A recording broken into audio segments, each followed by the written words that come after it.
Stop right there, young man. A voice shrilled across the community basketball court, bouncing off the chain-link fence as surely as the rubber ball I'd just shot. I looked up from my wheelchair's low vantage point, squinting into the setting sun. Standing before me, practically radiating indignation, was the infamous HOA board member everyone secretly called Karen. She jabbed a perfectly manicured finger in my direction, her brows set in a scowl that could wilt flowers. That ball-bouncing nonsense ends now, do you understand? This is a quiet neighborhood. If you think that's the worst of it, think again.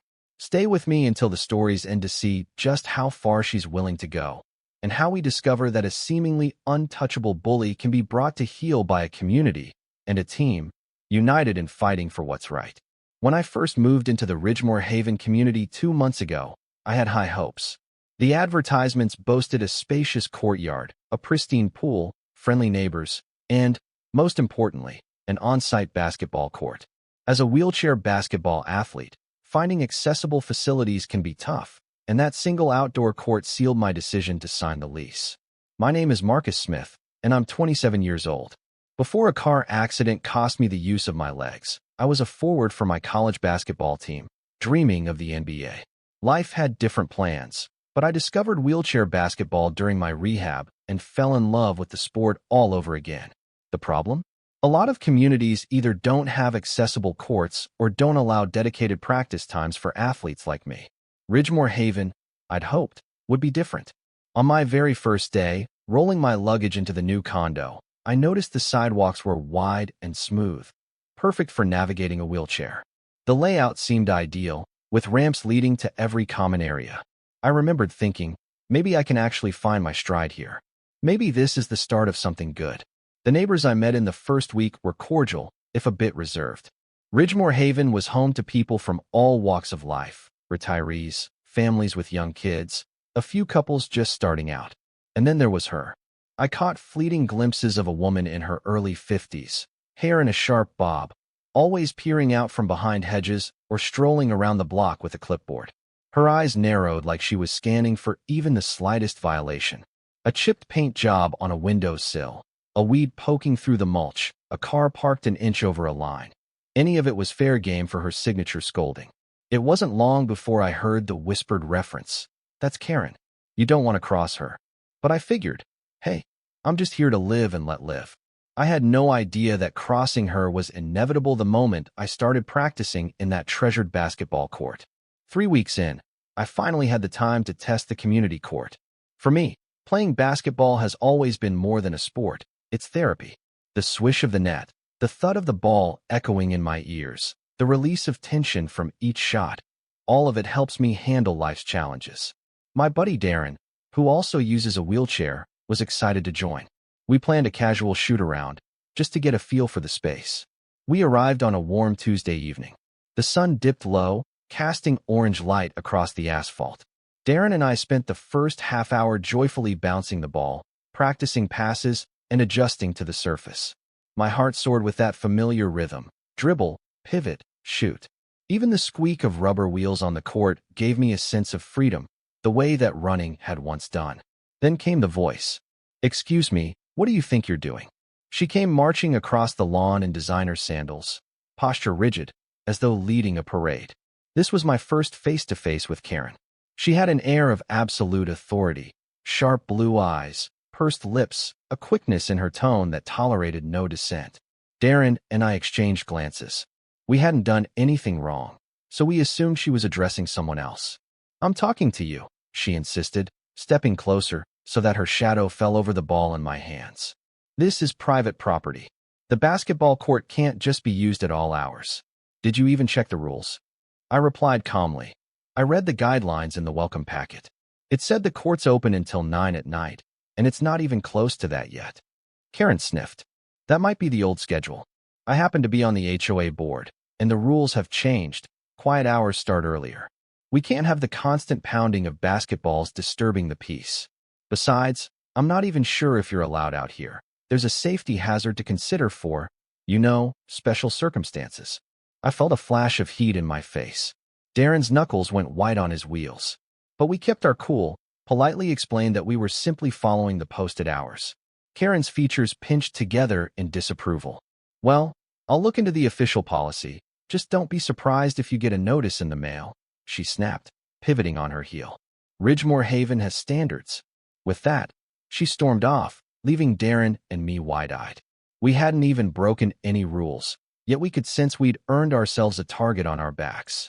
Karen's tone was laced with condescension, not just about the noise, but about us using the court in wheelchairs. It was the first sign that she considered us outsiders. It left a sour taste in my mouth, but I tried to shrug it off. Maybe she's just having a bad day. I'd soon realize that, for Karen, every day was an excuse to enforce her own brand of HOA tyranny. Despite Karen's ominous parting words, no immediate notice arrived in my mailbox. A week passed quietly. Darren and I resumed practicing, scheduling short sessions. The more comfortable we got, the more we discussed forming a small local wheelchair basketball team. Darren had a few friends interested, and we suspected there were more people in the area who'd love to join if given the chance. One sunny Saturday, I typed out a quick post on our community social media page. Wheelchair basketball practice at the Ridgemore Haven Court. Friendly game. Open to all skill levels. We meet Tuesdays and Thursdays at 6 p.m. Within a day, I got responses from 4 other wheelchair athletes, 2 men and 2 women, who lived nearby. A couple of them mentioned they were new to the neighborhood. One, Jasmine, had recently moved from out of state.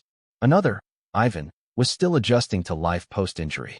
Both were excited to find a group that welcomed them without judgment. That Tuesday, we rolled onto the court around dusk, the warm glow of string lights overhead. Our combined laughter and the squeak of wheels were an instant morale boost for everyone. The high fives, the passing drills, the attempts at a free throw, a sense of camaraderie took root that evening. We decided to call ourselves the Ridgemore Rollers. It was Darren's idea, and the name stuck. After practice, the 6 of us gathered by the fence, chatting and cooling down. We discovered that among us was a quiet, unassuming guy named Malik who rarely spoke. But as we got to know him, we learned a bombshell detail. Malik was on the extended roster for the National Paralympic wheelchair basketball team. He'd been training at a specialized center, but had moved to Ridgemore Haven to be closer to family. He'd never boasted about his status, but we couldn't help feeling awed. "This is just recreational for me," Malik said with a humble smile. "But if you all are down, I'd love to keep practicing. Competition's fierce at the national level, and any extra time on the court helps." We were thrilled. It felt like our little group might become something bigger, maybe a local powerhouse for the sport. Of course, none of us expected that our biggest opponent would come from an HOA board member, determined to shut us down. Karen's next strike was more calculated. A few days after our small team began meeting regularly, I received a crisp envelope in the mail. Emblazoned on the front was the HOA insignia, a stylized R over rolling hills.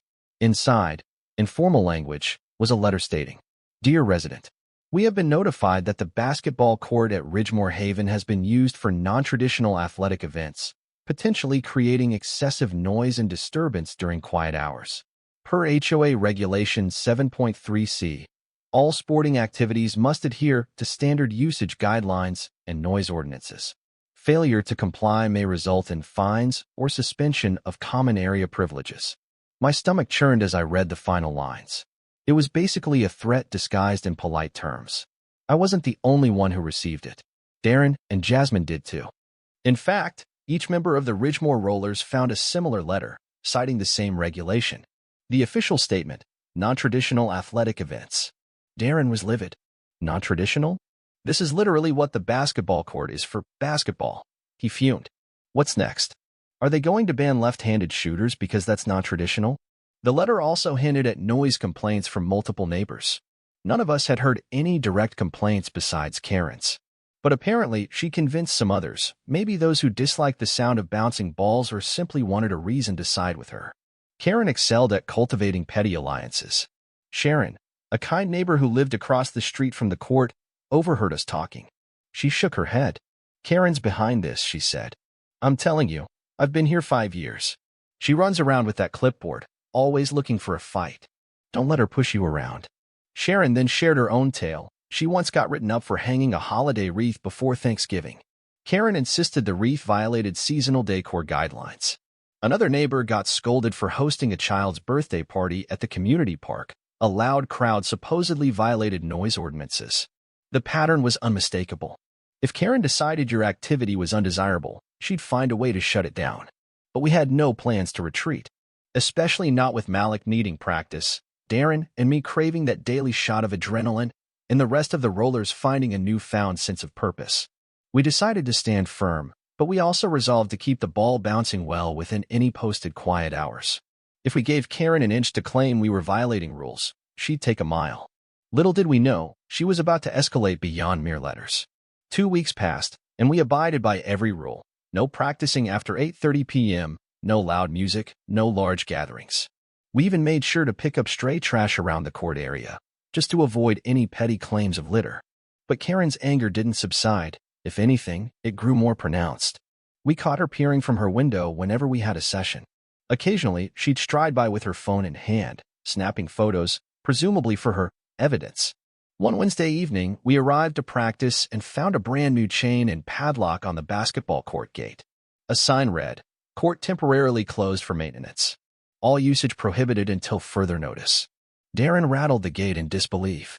Maintenance? The surface was fine last night.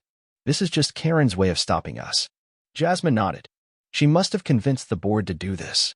I felt anger stir in my chest. We had an upcoming local scrimmage in a couple of weeks, and we needed this practice space. Maintenance was obviously an excuse. Malik rolled forward, examining the lock. It looks brand new. Either we petition the board to open it, or we find somewhere else to practice. We did both. First, we petitioned. I wrote an email to the HOA, copying every board member I could find on the public directory. I explained how we needed the court, how we played by the rules, and asked for an official timeline on the alleged maintenance. Days passed with no response. Meanwhile, we scoured the city for alternative practice venues. Most indoor gyms were either expensive to rent or had no open time slots. Other outdoor courts lacked ramp access or were too cracked for safe wheelchair play. Finally, 2 days later, I received a terse reply from the HOA president, Mr. Lancaster. He wrote, "Marcus, the board has noted an increase in complaints regarding the community court, specifically about noise and potential damage to the surface. At the request of certain concerned residents, the board decided to close the court for evaluation. We'll reopen once we confirm that usage is safe and aligned with community standards." It was all couched in official-sounding language, but I knew exactly who was behind it. Karen had leveraged whatever power she held, plus the ear of concerned residents, to twist the board's arm into shutting down the court. No official timeline was provided. I typed a heated response, only to stop myself from sending it in rage. Instead, I kept it polite, requesting a swift inspection and reopening. The next reply was pure silence. Word spread fast about the sudden closure of the basketball court. Some neighbors were indifferent. They never used it anyway, but a handful started asking questions. Families with teenagers who played after school were frustrated. A few older residents missed watching the friendly games from their windows. The rumor mill churned with speculation that the closure was targeted at the wheelchair athletes. One afternoon, a woman named Claudia knocked on my door. She introduced herself as a retired school principal who lived 3 blocks over. "I heard about the closure," she began, "and I suspect it's because you and your friends are playing while using wheelchairs. This is not the first time Karen's tried to exclude folks she finds inconvenient. That's discrimination, plain and simple." My heartbeat quickened. I knew Karen had a problem with us, but hearing someone else name it as discrimination gave me chills. "I appreciate your concern," I told Claudia, "but we don't have proof that it's specifically because we're in wheelchairs." Claudia raised an eyebrow. "Have you seen Karen's track record? My niece uses a walker, and the last time she visited me, Karen grilled her about whether she had a guest parking permit. She's done it to others, too, particularly folks with visible disabilities." I felt a surge of anger at the thought, but I reined it in, focusing on the next steps. "What can we do about it?" I asked. Claudia took a breath, explaining her idea. "We need to gather more people who care about inclusive access. If the board sees that the entire community, or at least a big part of it, is against this closure, they'll have to listen. We can sign a petition, call a town hall meeting, and if that fails, we might consider legal counsel. HOA or not, they can't violate basic rights or single out disabled residents." Her words resonated deeply. Disabled residents. I'd never wanted to be labeled that way, but the truth was, wheelchair users often face discrimination. So, I told Darren, Jasmine, and the rest of the team about Claudia's plan. They were on board. For them, wheelchair basketball wasn't just a hobby, it was a crucial part of reclaiming their active lives. We started collecting signatures, quietly at first, slipping flyers under doors, and using the community's social media group. Within days, we had over 100 supporters, neighbors who felt that closing the court indefinitely was overkill. Some wrote heartfelt comments, praising the positivity the wheelchair practices brought to Ridgemore Haven.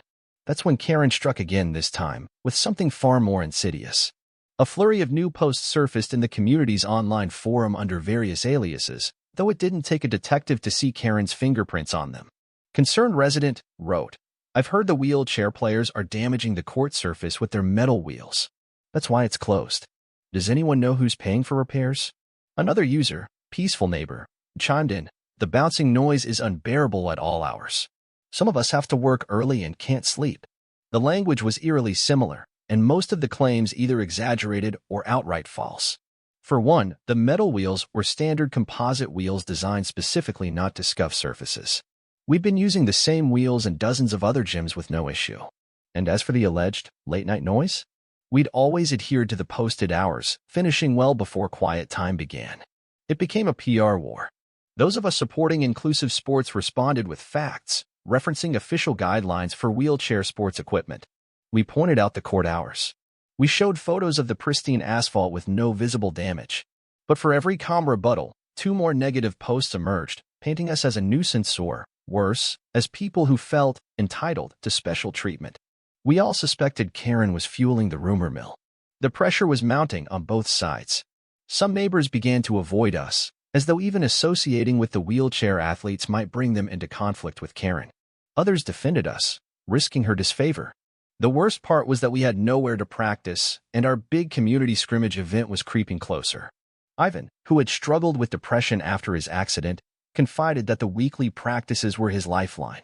"I feel like if I can't play ball, I'm stuck at home with my thoughts," he admitted, tears brimming in his eyes. I understood completely. For me, basketball was a salvation after a life-altering injury. Taking that away was beyond petty. It was cruel. While tensions simmered in Ridgemore Haven, a glimmer of hope came from an unexpected corner. Malik, our quiet teammate and national-level athlete, had been monitoring the developments. After hearing about the locked court and the flood of negative rumors, he suggested we invite a local sports media outlet to cover the story, shining a spotlight on what was happening. "I've got a couple of connections," Malik said in his unassuming way. "A friend who's a freelance sports reporter. She might be interested." We hesitated. Getting media involved felt like a drastic step. But as the days passed with no response from the HOA about reopening the court, and with the slanderous rumors continuing, we realized we needed the leverage. If we stayed silent, Karen's narratives would keep swirling, and we'd remain locked out. A week later, a petite woman with a camera crew showed up at Ridgemore Haven. Her name was Bethany. She greeted us warmly outside the court gate, which was still wrapped in chains. We lined up in our wheelchairs, wearing our team t-shirts with the Ridgemore Rollers nickname proudly displayed. Bethany asked thoughtful questions. How we got started, the benefits of wheelchair basketball, the timeline of events with the HOA. She filmed close-ups of the sturdy surface, which was clearly undamaged. "This is a local interest piece," Bethany explained. "But if the story resonates, I can pitch it to a broader network. People love stories of perseverance, especially when it involves standing up to unfair treatment." Karen, of course, materialized mid-interview, marching over with her lips set in a frown. "What's going on here?" she demanded, glancing at the camera lens. Bethany politely introduced herself, offering Karen a chance to share the HOA's perspective. Karen's expression hardened. She refused, stepping backward to avoid being on film. But before she left, she hissed at Bethany, "Make sure you tell both sides. This is private property. They're the ones breaking rules." It was a small victory to see Karen so flustered. The coverage would at least let the wider community know what was happening. Maybe it could help sway the board to unlock the court. Unfortunately, Karen had more cunning moves up her sleeve. A formal notice arrived announcing an upcoming HOA board meeting. Normally, these meetings occurred quarterly, but this one was called to address ongoing community concerns regarding recreational facilities. Clearly, it was about our court dispute. The day of the meeting, a surprising number of neighbors showed up, some curious, some angry, and some firmly in Karen's corner. The board members sat behind a long table in the community center's hall. Mr. Lancaster, the HOA president, wore a neutral expression. Next to him was Karen, arms crossed, scanning the crowd with a cool, disapproving stare. Other board members fiddled with paperwork or avoided eye contact. Tension thickened the air. Mr. Lancaster cleared his throat. We'll start by discussing the indefinite closure of our basketball court. We have received multiple complaints regarding noise, potential damage, and concerns about the presence of certain specialized sports activities. His voice wavered. We want to hear from all parties. Karen wasted no time. She launched into a diatribe about how the wheelchair basketball group had taken over the court, causing disturbance to many elderly residents and working professionals. She claimed there were ongoing assessments for structural damage and that community funds might need to be allocated for repairs. She leaned heavily on the vague notion that ball bouncing at certain times was a public nuisance. My blood boiled. I raised my hand, determined to speak calmly but firmly. Once recognized, I explained our side. How we followed posted hours, how wheelchair basketball does not damage surfaces, and how we even formed a local team for positive engagement. I mentioned the intangible benefits, the camaraderie, the inclusion. I offered to pay for any independent inspection of the court surface if that's what it took to prove we weren't damaging it. The moment I finished, another neighbor rose and echoed my sentiments. Then Claudia, the retired principal, recounted how Karen had a history of discriminating against people with mobility aids. The tide in the room seemed to shift in our favor. That is, until Karen revealed her evidence. She held up a series of grainy photos, screenshots from the community cameras. Look, she said, pointing at a blurred image of a wheelchair turning on the court. You can see the wheels skidding, the friction. That's going to wear down the asphalt prematurely. A few people murmured. Another shot showed us practicing overhead passes. We've had neighbors complaining of loud thuds at dinner time, she added dramatically. Darren stood up, outraged. You can't even see or hear anything from those pictures. This is ridiculous. The debate spiraled. Some demanded proof of actual damage or times we exceeded posted hours. Others argued that the noise was excessive. Karen sat smugly, letting the confusion swirl. In the end, Mr. Lancaster announced they would keep the court closed pending an official inspection by a third-party contractor. We'll expedite this, he assured us. We should have a report in 2 weeks. I felt gutted, but at least there was a glimmer of progress, an independent inspection. Karen's smear campaign might unravel if the inspector found no damage. The question was whether the inspection would be truly impartial, or if Karen's influence would somehow tip the scale. 2 weeks. That's how long we had to wait for the inspector's verdict, while the chain stayed locked. With nowhere else to practice, we resorted to meeting in a public park a few miles away, one with cracked pavement and no real basketball hoops. Our scrimmage event drew closer, but we barely had a decent place to train. Morale dipped. Even Malik, usually calm and optimistic, started to question if we should bother. The rumor mill didn't slow down, either. New anonymous posts accused us of making a scene at the board meeting, ignoring neighbors' needs for peace. Tensions between various factions in Ridgemore Haven grew. Some neighbors avoided each other, not wanting to get pulled into the feud. Others felt compelled to take sides. In those bleak days, I found solace in my personal reason for playing wheelchair basketball. It reminded me that my life wasn't defined by my injury. Every bounce, every shot was a declaration of resilience. Darren, Jasmine, and the rest felt the same. We can't give up now, Jasmine told me. Not when we've fought this hard. We decided to use any semi-usable space we could find, even an empty parking lot behind the community center after hours. The overhead lights were dim and patchy, but at least it was flat. Malik kindly offered pointers, describing drills that could help us even without a proper court. Ivan, who struggled emotionally, said the experience of improvising practice in a parking lot felt both humbling and oddly empowering. We're doing this for ourselves, he said, not just to prove Karen wrong. Still, the situation weighed on everyone's nerves. We anxiously awaited news of the inspection results. Would it confirm that the court was perfectly fine and that we were wronged, or would it parrot Karen's claims about will damage? That question was answered, at last, when we got an email titled Inspection Report, Ridgemore Haven Basketball Court. According to the official report, the court's surface was in excellent condition.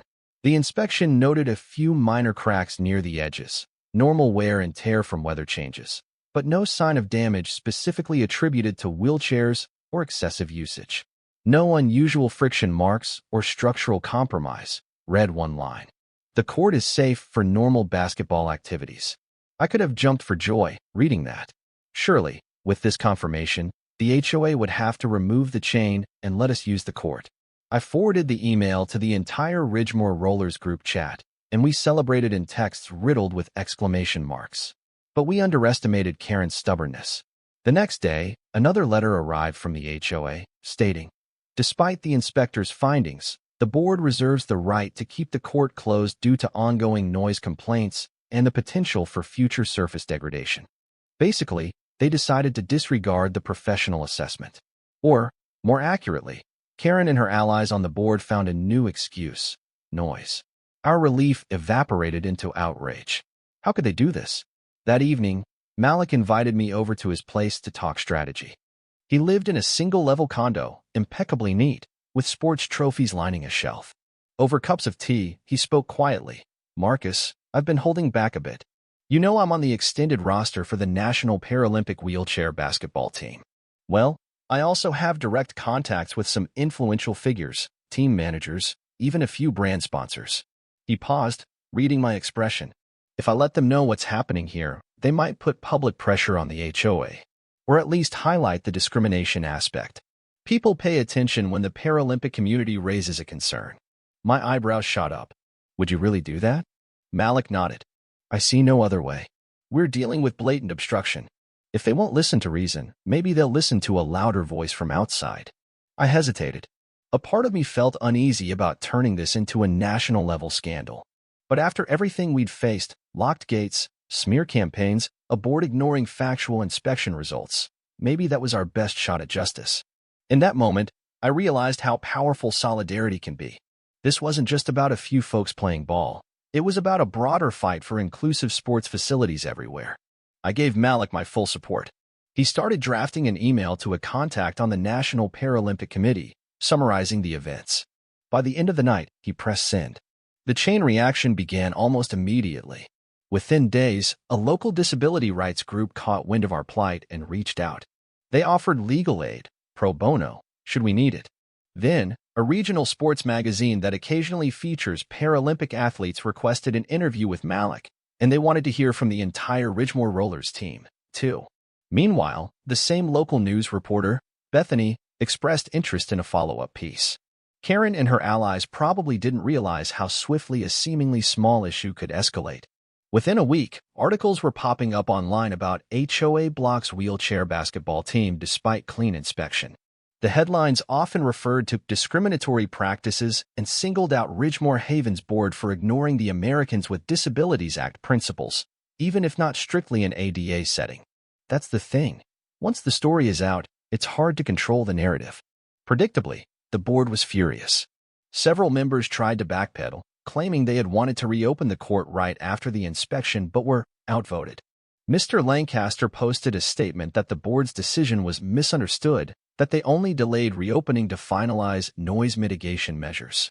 But it was too late.